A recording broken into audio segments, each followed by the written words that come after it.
Bienvenidos nuevamente a este ciclo de videoconferencias de la Escuela de Salud Pública de México. Es un gusto para mí presentar esta serie de videoconferencias sobre el tema Ciencias de Implementación. Y para esto estamos en colaboración con el Centro de Investigación en Salud Poblacional del Instituto Nacional de Salud Pública, donde mediante esta alianza nos permitirá invitar a los mejores exponentes en el tema y hacerlo llegar a todos ustedes de la mejor forma y que además puedan obtener reconocimiento por ello. Para esto nos va a acompañar para la moderación el doctor Martín Ayud y la doctora Carla Unger, que previo a iniciar leo muy brevemente sus cápsulas biográficas. El doctor Martín es médico epidemiólogo interesado en comprender los factores de riesgo modificables para el cáncer y también participa en proyectos relacionados con la detección y supervivencia del cáncer, dada la creciente disponibilidad de recursos de detección, diagnóstico y tratamiento del cáncer en México. El doctor Layud también es investigador académico en el Centro de Investigación en Salud Poblacional del Instituto Nacional de Salud Pública desde 2004. Bienvenido, doctor, y muchas gracias por su participación. También nos acompaña la doctora Carla Unger Saldaña. Ella es médica investigadora en sistemas de salud y se desempeña como investigadora académica de CONACYT en el Instituto Nacional de Cancerología desde 2014. Actualmente, su principal interés de investigación está en el diseño e implementación de intervenciones para mejorar el diagnóstico temprano y acceso a tratamiento oportuno del cáncer de mama. Bienvenidos los dos y adelante, por favor. Muchas gracias. Muchísimas gracias. Muy buenas tardes a todo el mundo. Es realmente un placer estar aquí el día de hoy con nuestra primera videoconferencia en este ciclo de videoconferencias enmarcado por los 100 años de la Escuela de Salud Pública de México. Este ciclo de videoconferencias en ciencias de implementación tiene como objetivo dar una introducción a los métodos de ciencias de implementación para la promoción de la adopción de intervenciones en la práctica clínica y en la salud pública. Y en este ciclo también ilustraremos los métodos de la ciencia de implementación y para ver cómo pueden ayudar al desarrollo de programas en salud y de políticas en salud. Realmente es un honor tener en nuestra primera videoconferencia como invitado al doctor Adolfo Rubinstein. El doctor Rubinstein es fundador y fue fundador y jefe del Servicio de Medicina Familiar y Comunitaria del Hospital Italiano en Buenos Aires, y también fundador y director del Instituto de Efectividad Clínica y Sanitaria en Argentina, donde actualmente dirige el Centro de Implementación e Innovación en Políticas de Salud.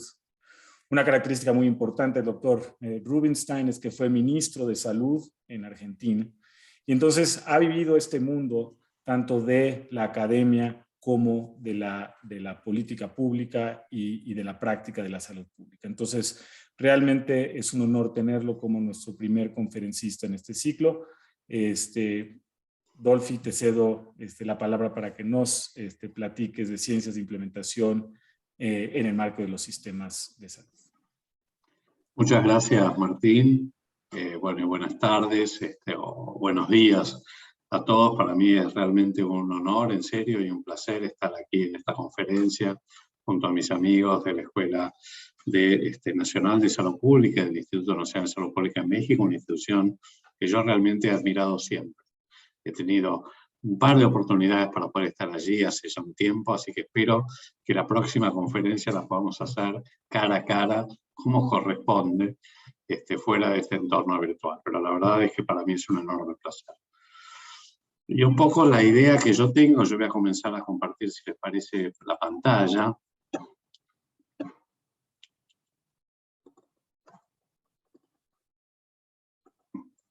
Básicamente de lo que vamos a hablar en estos 30 minutos, para luego dejar paso a las preguntas y al conversatorio, tiene que ver con cómo de alguna manera se integran, se enlazan, se articulan las ciencias de implementación con los sistemas de salud y las políticas de salud, y cómo trabajar en ese loop de la investigación a la política, a la elaboración de la política, pero también de la elaboración de la política a la implementación real de esa política. Y un poco tiene que ver con, entrando en el terreno del barro, vieron que hay una política con mayúscula, que es la elaboración de la policy en inglés, y la política con minúscula, pero que necesariamente es la que al final del día define qué es lo que verdaderamente se implementa. Y un poco de lo que quiero hablar es de todo ese loop amplio, de ese circuito amplio que va desde la investigación hacia la implementación efectiva de las políticas. Ustedes saben que una de las limitaciones que tenemos en la lengua castellana, en la lengua española, es que no podemos diferenciar entre lo que es la política como policy en inglés, de la política como politics. Así que por esa razón yo la voy a llamar política con P mayúscula y política con P minúscula. ¿Qué tipo de evidencia necesitamos para la implementación en general de intervenciones? Cuando hablamos de decisiones sobre prácticas, yo voy a tratar de poner el láser para el puntero láser. Cuando hablamos de decisiones sobre prácticas, en general siguen un modelo bastante lineal. Son por ejemplo, uno lee un artículo, un paper sobre un ensayo clínico aleatorizado donde se demuestra la eficacia de una determinada droga para el tratamiento de un determinado tipo de cáncer, por ejemplo, más allá de todas las barreras que existen entre la eficacia y la efectividad, que sabemos que son enormes, de todas maneras, conceptualmente la cosa es bastante lineal. Uno en general lee ese artículo, ese ensayo clínico o varios ensayos clínicos o un metaanálisis y de alguna manera tiene una evidencia que respalda y que informa muy bien la toma de decisiones clínicas cuando uno está frente a un paciente. Les cuento que yo soy médico de familia y fui también médico durante mucho tiempo. Luego uno hace un salto cuando tiene que hablar de decisiones sobre programas.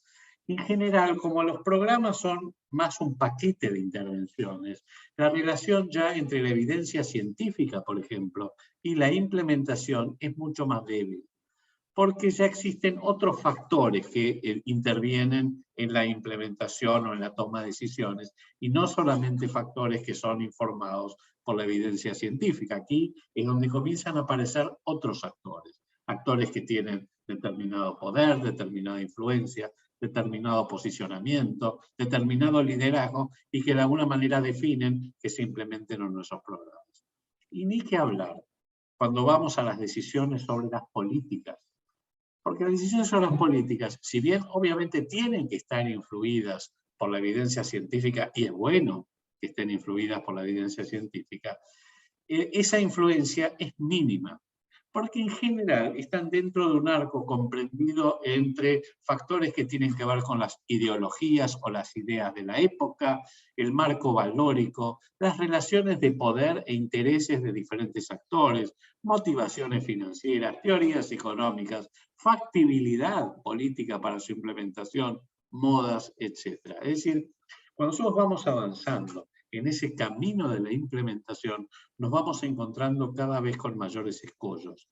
Entonces, digamos, ese loop, ese circuito entre la investigación y la implementación efectiva se hace muchísimo más difícil. Y eso, digamos, por eso es muy importante, digamos, empezar a poder comprender cuáles son los marcos conceptuales sobre los cuales se pueden trabajar nosotros como investigadores o como tomadores de decisión para lograr acelerar y articular mucho mejor ese proceso.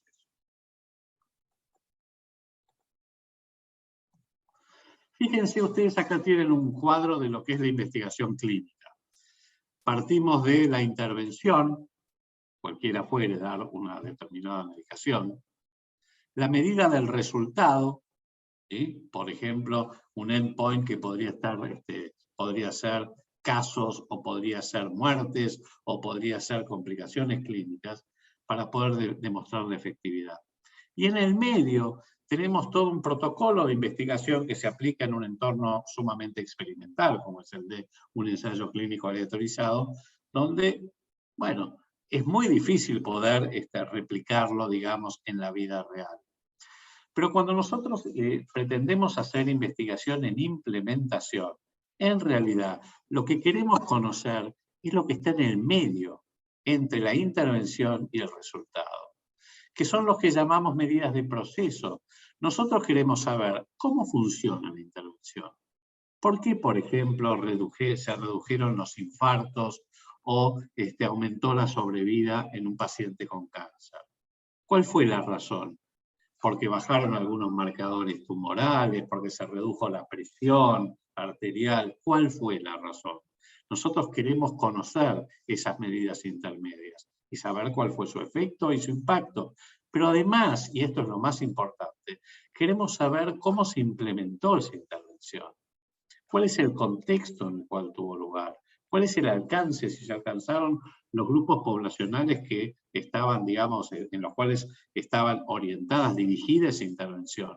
¿Cómo se adoptó? ¿Cuál fue la fidelidad? Si todo lo que se dijo que iba a ocurrir, ocurrió efectivamente. ¿Y cuál es la sostenibilidad? Estos componentes esenciales para poder evaluar esas medidas de proceso son fundamentales. ¿Para qué? Para entender lo que se hizo.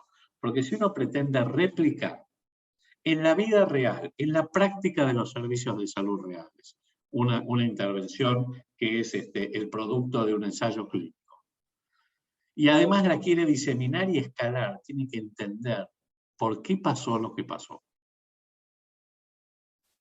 Entonces, ¿qué es investigación en implementación? Los estudios de eficacia o efectividad evalúan el efecto de las intervenciones o programas.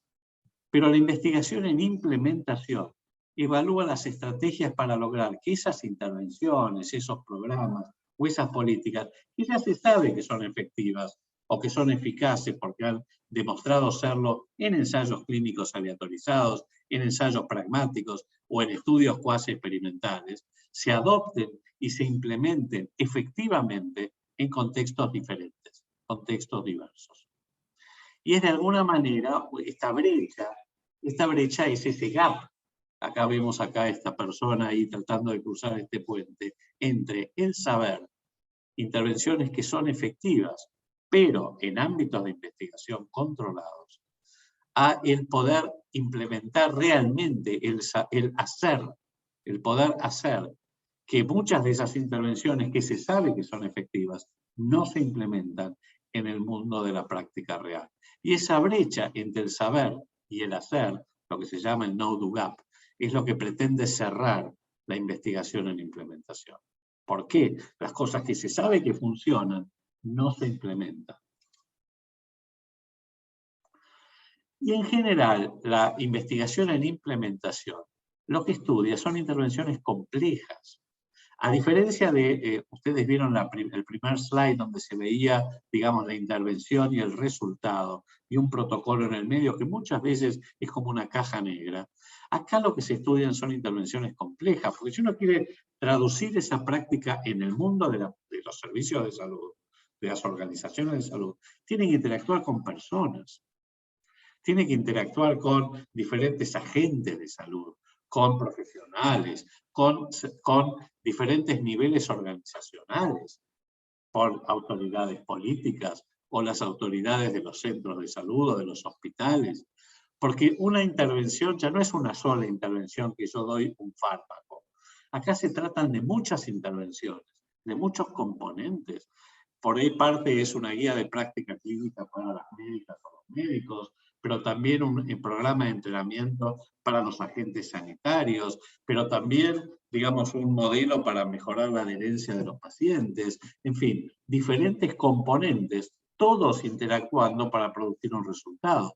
Entonces, la pregunta que uno se hace es, bueno, si los componentes interactúan, ¿cómo interactúan?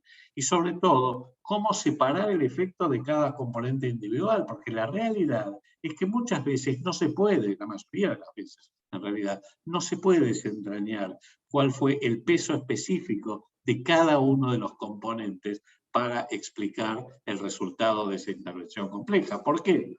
Porque el efecto, en general, del todo, es mucho mayor que la suma de las partes. Un concepto que podríamos llamar gestáltico, es el que de algún modo explica los resultados de la investigación en la implementación. Entonces, al final del día es una suerte de sopa, ¿no? Donde nosotros sabemos que la sopa sabe rica, es rica, y conocemos sus ingredientes, pero no podemos explicar de dónde sale el sabor. ¿Cuánto es el puerro, el pollo? Dije pollo, no pollo. ¿Cuánto es la verdura? No sabemos. ¿Cuánto es la sal? Pero sí sabemos que sabe bien. Bueno, eso de alguna manera es la investigación y la implementación. Claro, después del ensayo clínico, nosotros, digamos, no es suficiente. Aun cuando uno haga un estudio, un ensayo clínico aleatorizado en clusters, que son los conglomerados, y trate de hacer lo más pragmático posible, y sea una intervención compleja con muchos componentes que uno estudió y que de alguna manera fueron co-creados junto con los diferentes profesionales de la salud que están involucrados, o las autoridades políticas, o los servicios de salud. Aún así, uno tiene el segundo paso para que esa intervención sea exitosa, es cómo podemos diseminar y sobre todo escalar esas intervenciones. Y cuando se habla de escalamiento, uno se refiere al proceso activo y planificado por el cual intervenciones que han demostrado ser efectivas, pero a menor escala, por ejemplo, un ensayo clínico en clúster, o un estudio, una intervención, un estudio cuasi experimental, son expandidas, pero en condiciones de la vida real, lo que se llama real life, de servicios, de cómo funcionan los servicios de salud, hacia una práctica o política más amplia, por ejemplo, a nivel distrital, a nivel de un estado de México o a nivel nacional. Y cuando se escala una intervención, partiendo de un ensayo clínico, de una intervención compleja, bueno, se ganan y se pierden cosas. Hay un trade-off, hay ahí de algún modo un intercambio. ¿Por qué? Porque en principio cuando las intervenciones se escalan, los efectos tienden a ser menores al efecto original, porque ya no se trata de un entorno tan controlado como el de un ensayo clínico aleatorizado, por ejemplo. Y esta reducción se debe a la dificultad para mantener la misma fidelidad al protocolo de la intervención original cuando uno traduce esto a la vida real. Y por lo tanto, es poco frecuente que esas intervenciones permanezcan idénticas cuando se escalan. ¿Por qué? Porque los contextos locales son distintos, porque hay aspectos que hacen a la organización, a los sistemas de salud, a incentivos financieros y a los recursos humanos. Entonces, todo esto hace que lo que parecía espectacular en un ensayo clínico, tal vez no lo sea tanto cuando uno lo traduce en la vida real. Y este gradiente uno lo tiene que conocer.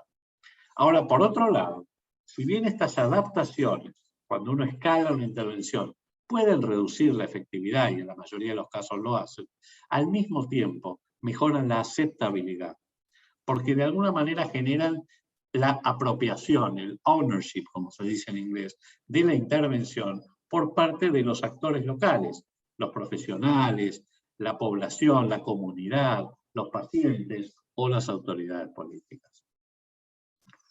Pero claro, ustedes acá dicen, bueno, muy bien, acá nosotros tenemos las mejores ideas, pero hay algo que, digamos, una frase que dijo un famoso mariscal prusiano, digamos, en el siglo XIX, que dijo, básicamente, ningún plan sobrevive al primer contacto con su enemigo.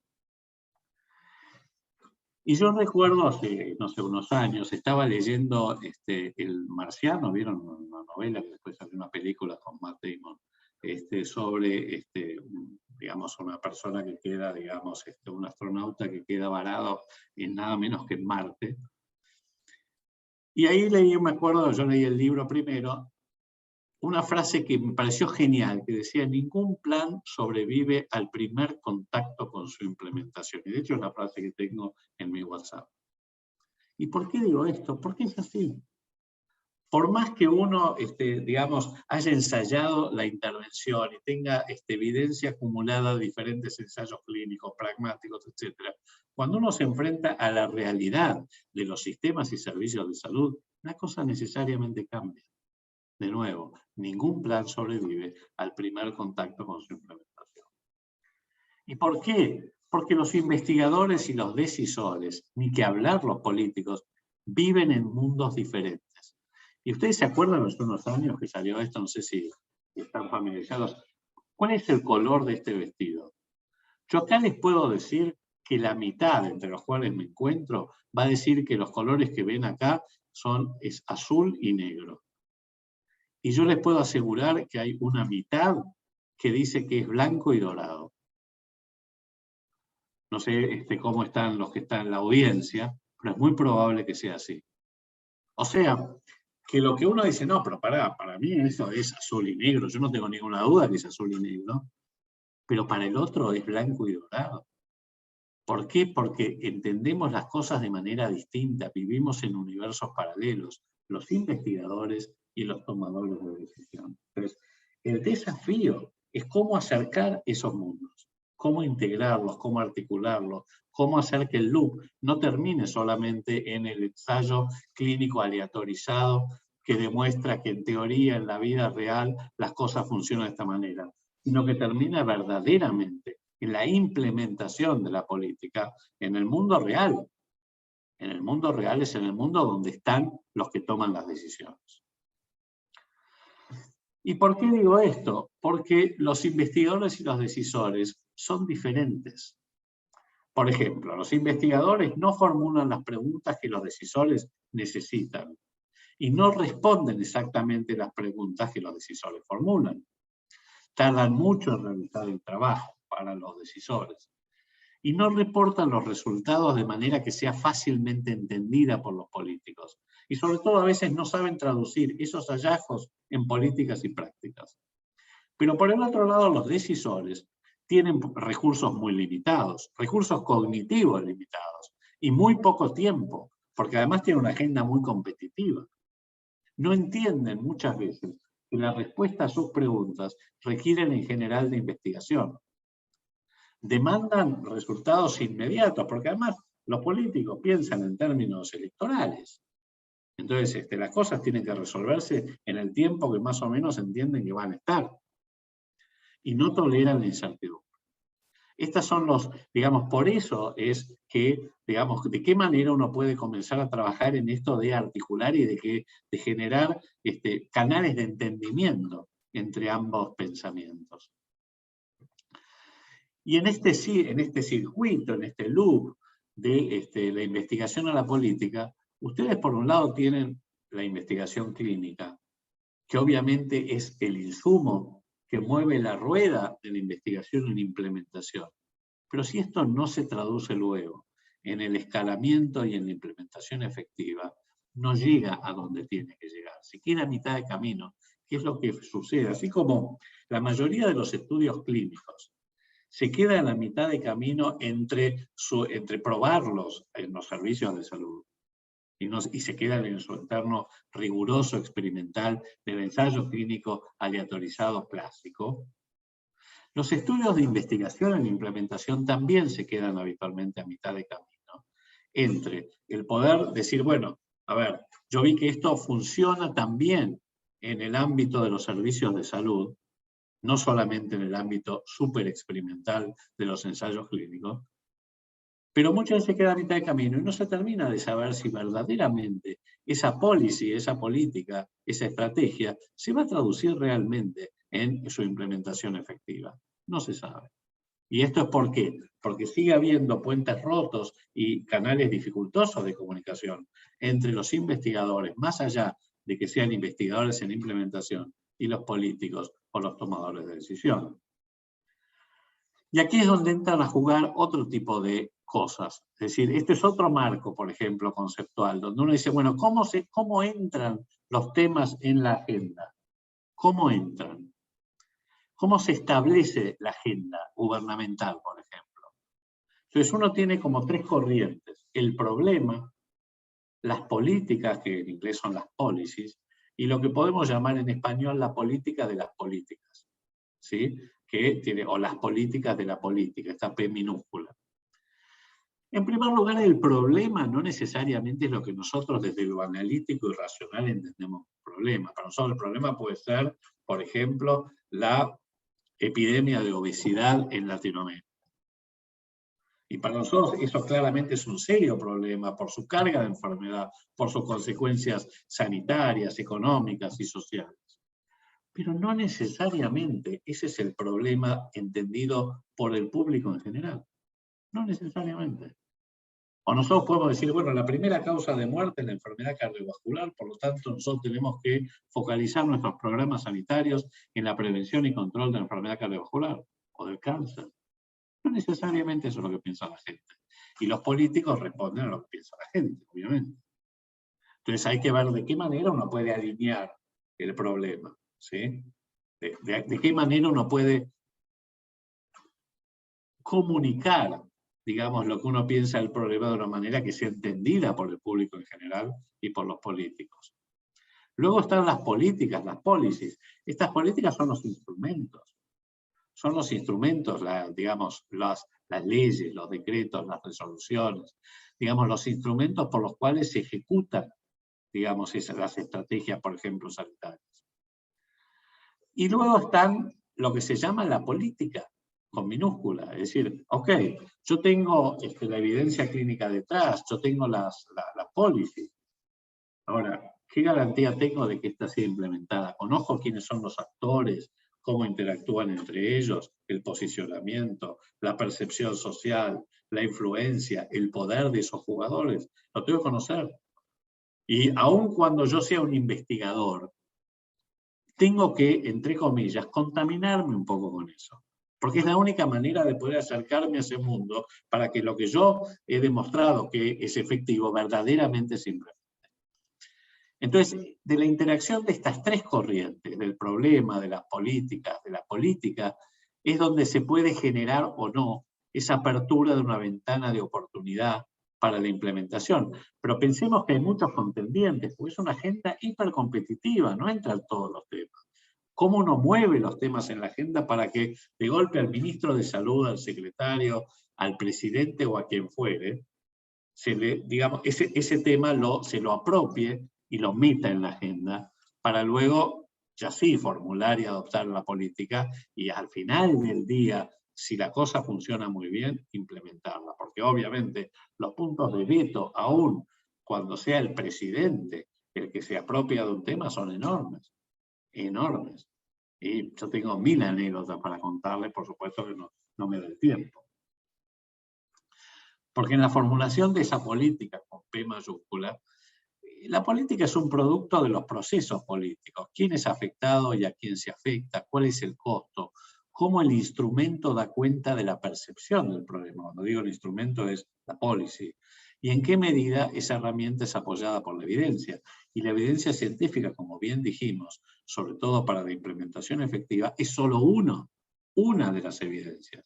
Luego está la evidencia política, la evidencia coloquial, la evidencia proporcionada por los medios de comunicación social, las redes, en fin, hay muchas evidencias.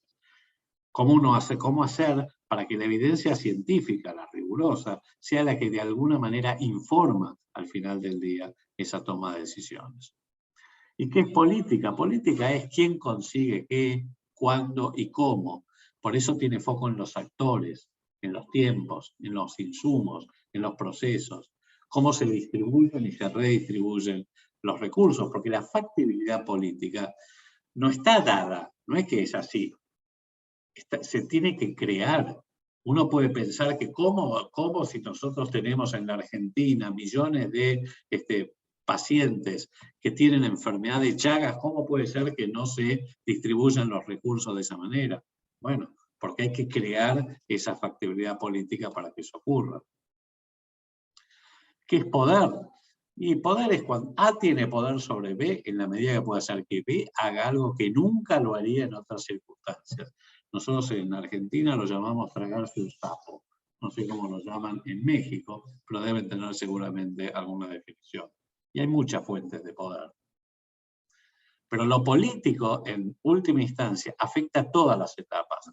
Lo político define los problemas que se van a debatir, las soluciones a ser consideradas, establece la adopción de propuestas y establece la implementación de las reformas necesarias, por ejemplo, en los sistemas de salud. Y en este marco, hay un marco para el análisis de la factibilidad política, donde tiene estos cuadrantes los costos de la toma de decisiones, los costos de la política, que pueden ser difusos o concentrados, no estamos hablando de costos económicos o financieros, sino los costos que tienen para los grupos que defienden o no una política, y los beneficios, también si están concentrados o difusos. Entonces, por ejemplo, uno tiene lo que se llama política clientelar, que es la política más atractiva para los políticos, que tiene habitualmente beneficios muy concentrados, muy focalizados en pequeños grupos y costos muy difusos. ¿Sí? A veces esto tiene que ver con decir, bueno, vamos a favorecer a este pequeño grupo, por ejemplo, aumentando impuestos que nadie se va a dar cuenta, y eso ocurre muchas veces con impuestos indirectos. En Argentina está lleno, por ejemplo. Entonces, para favorecer a no algún grupo. Esto es una política. O muchas veces las leyes de enfermedades. No sé cómo es un tema bastante complicado en mi país, no sé en México, que salen a veces leyes digamos, para cubrir tratamientos de determinadas enfermedades. Y obviamente eso es políticamente muy atractivo, porque uno está, digamos, los costos obviamente se distribuyen entre millones y los beneficios alcanzan a algunos.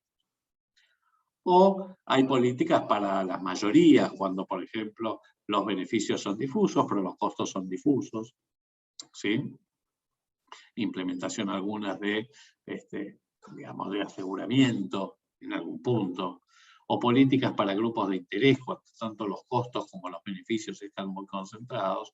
O finalmente las más difíciles, que son las que se llaman políticas emprendedoras, que son las menos atractivas, que son las políticas que tienen, por un lado, los costos están muy concentrados en grupos, digamos, que van a protestar, que van a ser contrarios a la implementación, y los beneficios son muy difusos.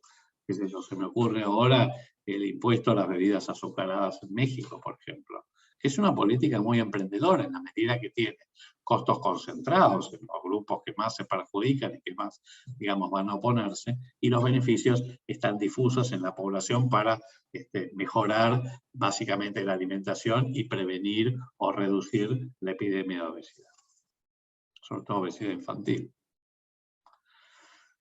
Quiero terminar, digamos, no sé cuánto me queda. Estoy todavía con tiempo, con 5 minutos más. Vamos bien, vamos bien.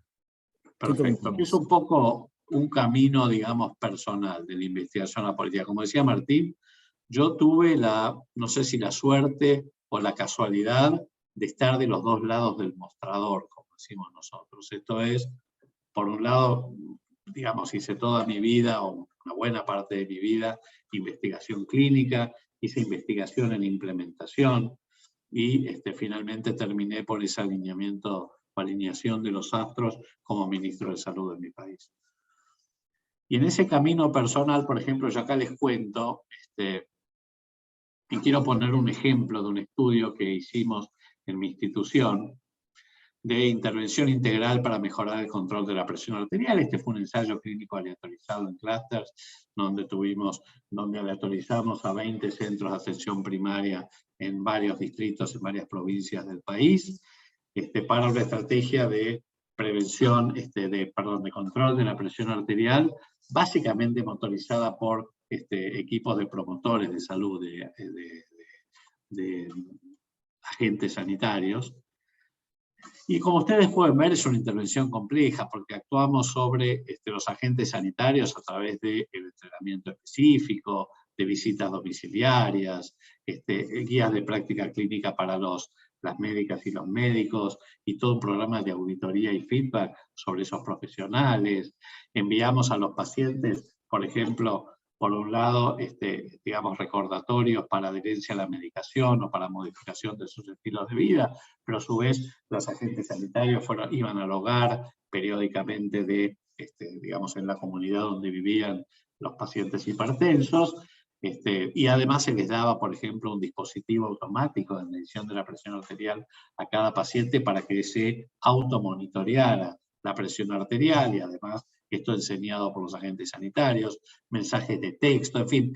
Todo esto hace que es una estrategia, es un multicomponente. Esto es una intervención compleja, donde nosotros nos pretendíamos básicamente una estrategia para cada barrera que identificamos. Primero evaluamos las barreras, los facilitadores para la intervención, y por supuesto acá pueden ver varias, digamos, cómo nosotros fuimos tratando de resolver cada una de las barreras que fuimos identificando, que de alguna manera, como les decía, eran barreras para el buen control de la presión arterial. Y acá tenemos, digamos, básicamente cómo fuimos abordando cada una de ellas. Ese estudio fue un estudio positivo. Nosotros demostramos importantísimas diferencias en el control de la presión arterial, en la reducción de la presión arterial sistólica y en la tasa de control de la presión arterial entre aquellos centros de atención primaria que habían recibido la intervención y los que no habían recibido la intervención. Y acá ustedes no, esto es en noviembre de 2016, esto nosotros presentamos el estudio en la sesión más importante de la Asociación Americana del Corazón, de la American Heart Association, y digamos que se llama Late Breaking Session Trial, que es probablemente la más competitiva. Nosotros presentamos allí, hay una foto, donde esto es noviembre de 2016. En noviembre de 2017, más o menos, un poquito antes, nosotros publicamos el estudio en el JAMA. El JAMA, bueno, todos ustedes saben, es una revista muy competitiva, una publicación científica muy competitiva.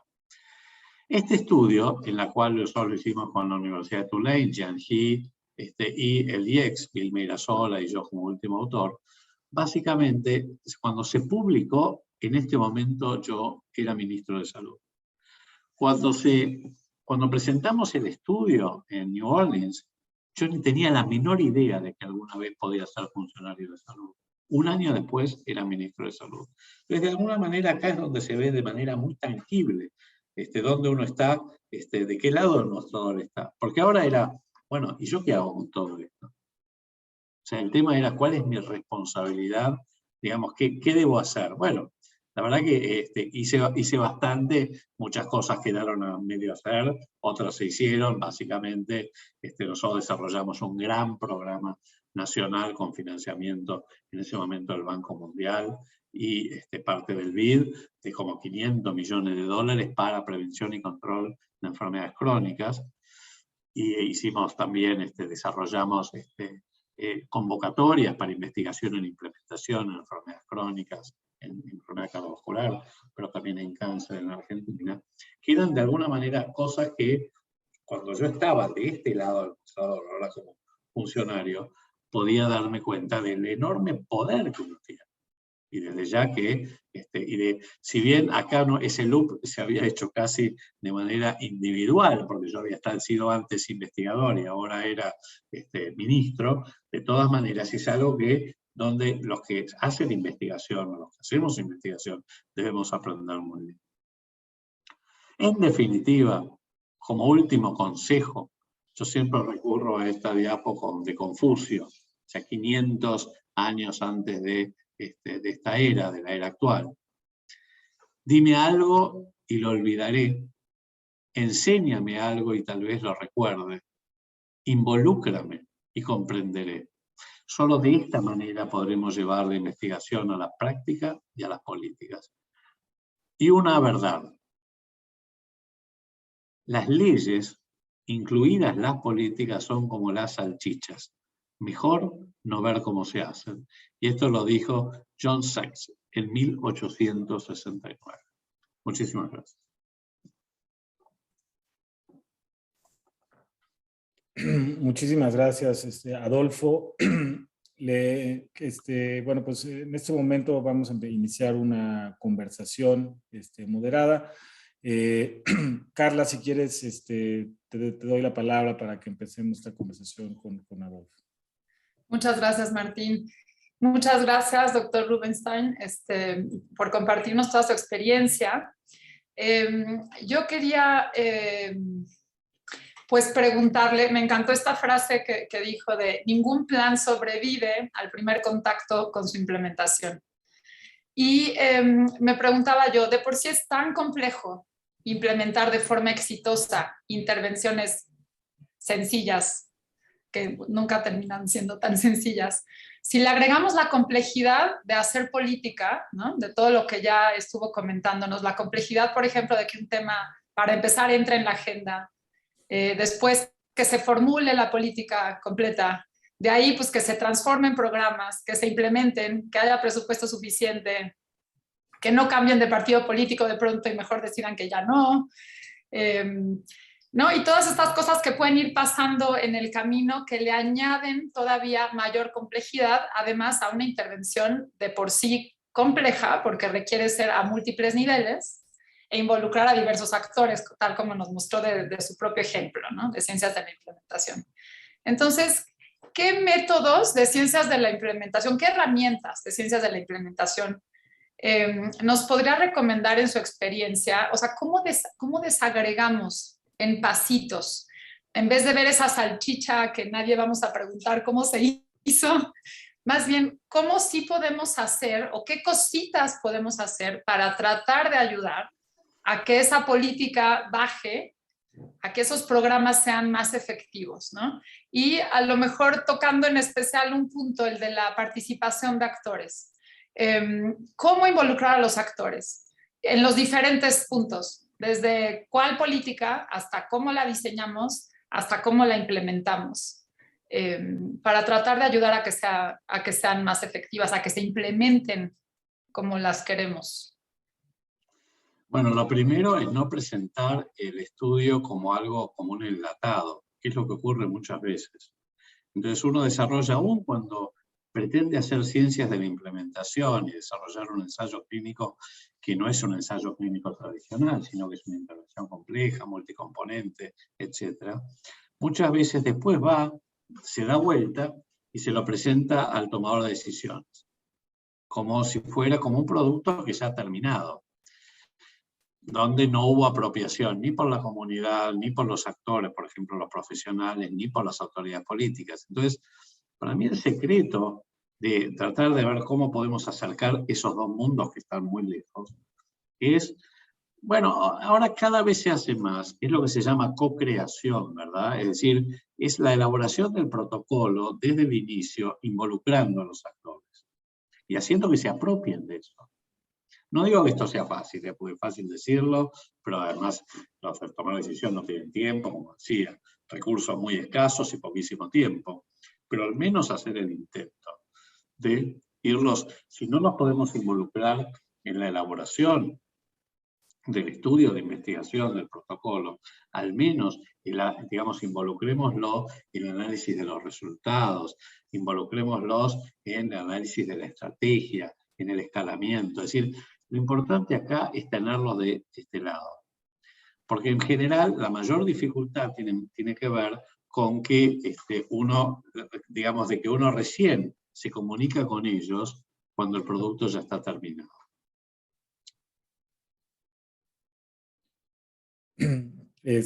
Bueno, pues yo continuando un poco con esta idea de los diferentes actores, da la impresión, en la presentación hablabas de cómo en el caso de las decisiones para hacer programas, pues se cuenta con evidencia más débil y hay mayores factores aunados a la evidencia científica.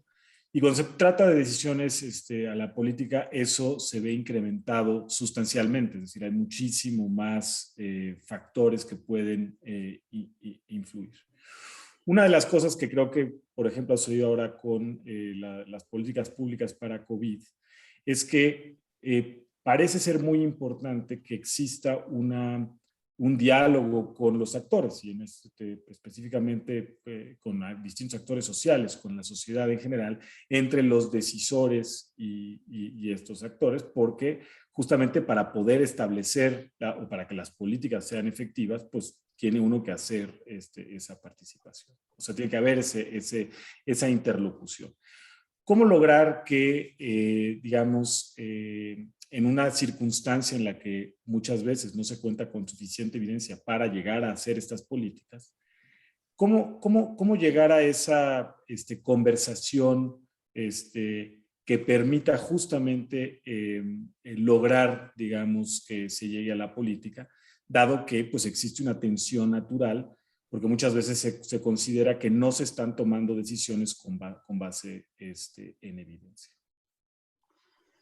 Mira, en general, una de las limitaciones que tienen y que tenemos los investigadores, aún aquellos que hacemos implementación, tiene que ver con la falta de reconocimiento de otros marcos conceptuales. Por ejemplo, digamos, de poder, más allá de, digamos, de nuestra propia, te diría, disciplina en la elaboración del estudio clínico y en el seguimiento clínico, de empezar a, por ejemplo, mapear cuáles son los potenciales actores que de alguna manera van a afectar o van a ser afectados por esa intervención.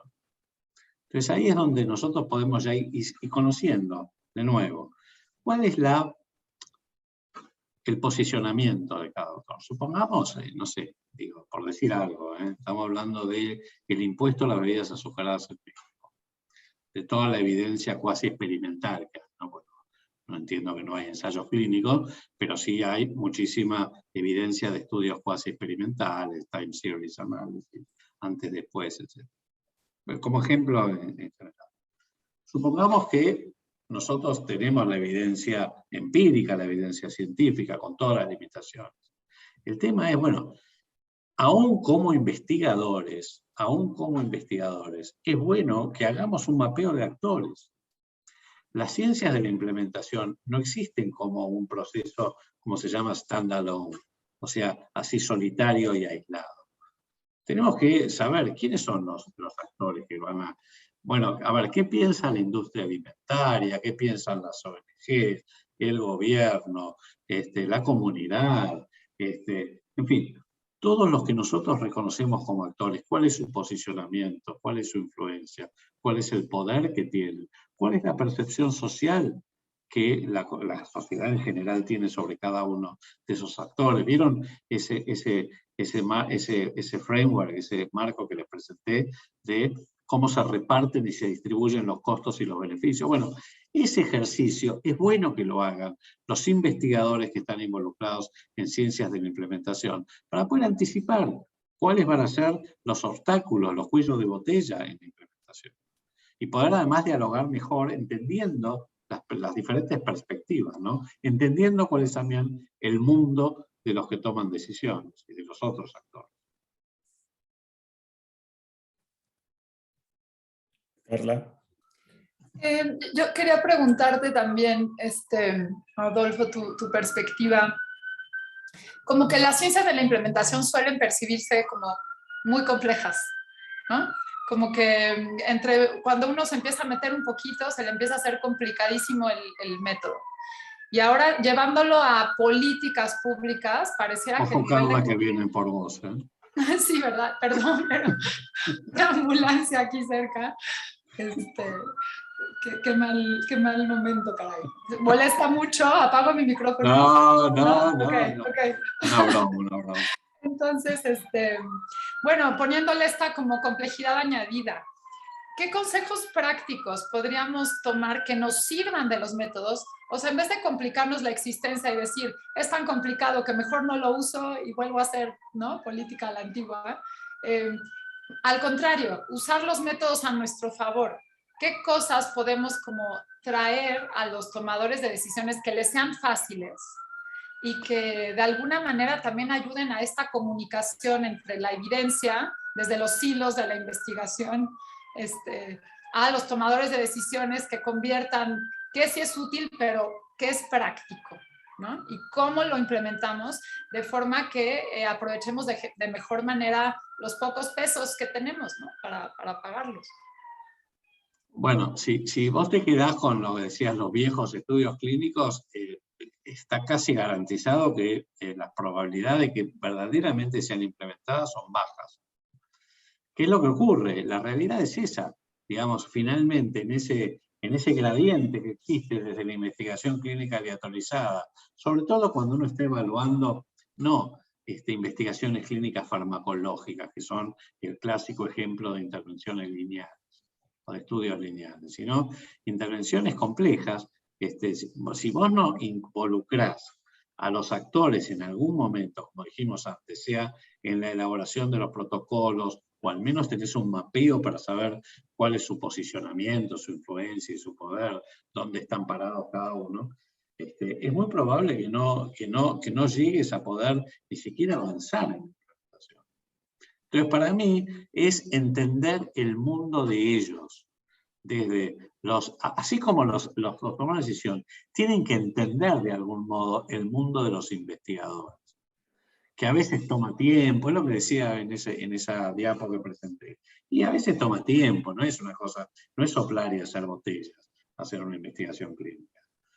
No es que la podés hacer en 6 meses, necesitas tiempo. Entonces, toda esa comprensión recíproca es lo que se necesita. Por eso, para mí, lo importante es que no se presente esto como un producto terminado, y recién entonces se contactan los actores. Creo que en la medida de lo posible hay que hacerlo desde el principio. Y si se puede co-crear ese protocolo, mejor. Gracias. Aquí, tomando algunas de las preguntas que están en las diferentes plataformas, hay un interés en entender la parte de la evaluación. Entonces, digamos, cuando pensamos en evaluación de programas de salud, como que hay pues utilizamos marcos históricos como el REAIM, ¿no? Muy claramente, que nos ayudan realmente a estar seguros desde el diseño, que medimos bien, digamos, el impacto de un programa y de sus múltiples intervenciones. En el siguiente paso, el paso a las políticas, ¿qué se puede utilizar para, digamos, evaluarlo? Digo, más allá, digamos, como bien dices, de marcos que un poco medio rebasan muchas veces, digamos, la práctica habitual en medicina, pero ¿qué se puede utilizar para la evaluación? Así como vos presentaste el REAIM, hay muchos otros marcos teóricos y conceptuales para evaluar las ciencias de la implementación. Lo mismo ocurre con digamos, la implementación de las políticas. Yo presenté uno, que es el de Kingdom, ese de las 3 corrientes, el problema, la política y las políticas, pero hay muchos otros. Hay muchos otros. En realidad, lo que uno tiene que, pero en general, si uno ve el REAIM y otros marcos teóricos, tampoco se diferencian tanto. Por supuesto que el REAIM se siente un poco más cuantitativo, ¿no? Y entonces nos acerca un poco más hacia las ciencias más clínicas, mientras que lo de los streams como que es una cosa un poco más cualitativa. Entonces, digamos... Es cierto, pero si yo le escucho a mi referente en ciencias de la implementación, que es la doctora Vilma Irasola, Vilma, vos la conocés muy bien, que ella habla de muchos otros marcos teóricos, no solamente el REAIM. Por eso digo, yo creo que, y no son tan distintos entre sí. Por supuesto, algunos tienen sesgos, como vos decís, más cuantitativos, más analíticos, más cualitativos, pero lo mismo sucede con los marcos políticos. A mí me gusta pero me gusta porque es el que más conozco también. Pero Michael Reich ha trabajado en muchos otros marcos de factibilidad política, algunos recién los presentaba, digamos, pero no se diferencian tanto tampoco, porque en realidad por ahí lo que falta es cómo ensamblar ambos marcos, ¿verdad? Cómo ensamblar el marco de las ciencias de la implementación desde la investigación con el marco de las ciencias de implementación desde la política. Pero necesariamente sí se pueden, o sea, ahí es donde nosotros tenemos que trabajar en el medio, digamos, en esta interfase, ¿verdad? Ahí el reto. Justo Michael Reich puso un comentario, dice, entonces... Michael. Sí, ahí en Facebook, bueno, lo trajeron el comentario de Facebook, ahí lo puedes leer en tu chat. Dice, se necesita un análisis de política para manejar los procesos de policy making y los procesos de implementación. No son solamente procesos técnicos. Gracias por la presentación excelente. A lo mejor si nos platicas un poquito, Adolfo, de eso que dijiste, la diferencia entre la política, ¿no? Y las políticas en minúscula, con alusión bueno, a esto. ahí Michael lo dijo. Para Michael todo es política. Ahora me asusta que esté escuchando a Michael, porque Michael es un poco como mi mentor en todo esto. Y de muchos de ustedes también, ¿verdad? En realidad, ¿qué diferencia entre la política con P mayúscula y la política con P minúscula? No es que quiera minimizar o disminuir la importancia de la política, todo lo contrario. Porque la verdad, esa política con minúscula es la política de las interacciones sociales entre todos los actores. Y esas interacciones son las que hacen que entre o no entre en la agenda política, que se implemente, se adopte, se implemente. O sea, esa es la realidad. Entonces, de nuevo, ese mapeo, incluso Michael tiene un software que es el Policy Making, no sé si ustedes lo conocen, donde de alguna manera se mapean los diferentes actores en cuanto a su influencia, su poder, su posicionamiento, porque de algún modo eso nos permite saber cuál es la factibilidad, ¿sí? La factibilidad, que como dije antes, la factibilidad no está dada porque nosotros tengamos, porque esta política sea espectacular y tenga una evidencia científica detrás que hace imposible que no se implemente. Lamentablemente no son así las cosas. Entonces, ¿cómo se crea esa factibilidad política? Bueno, trabajando en lo político, entre comillas, en lo que se llama la política de las políticas, ¿verdad? Lo que está detrás de lo que está en bastidores, ¿sí? Detrás de la elaboración de la policy hay gente que tiene intereses diferentes, influencia, poder. Bueno, hay que saber quiénes son, qué piensan y cómo se puede trabajar. Sobre todo si uno quiere que la política salga. Bueno, a ver, es como siempre, ¿no? Divide y triunfarás, es decir, es dividir los contrarios, empoderar a los que... eso que yo decía antes de beneficios difusos. Supongamos de nuevo, yo voy siempre porque México...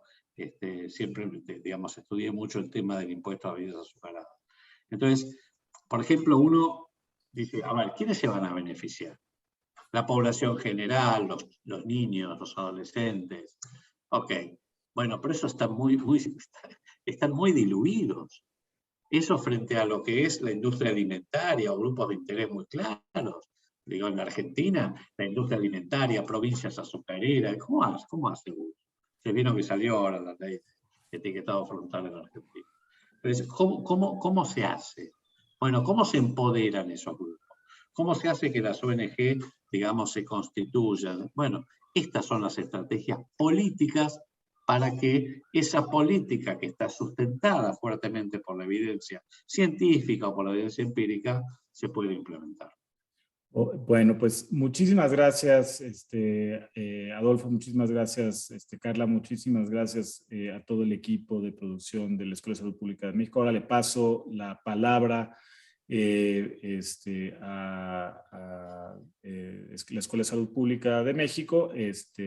Muchísimas gracias por sus comentarios y Adolfo, mil gracias, muy interesante, nos ayuda a entender que hay dimensiones adicionales que tenemos que tomar en cuenta cuando estamos diseñando programas de salud.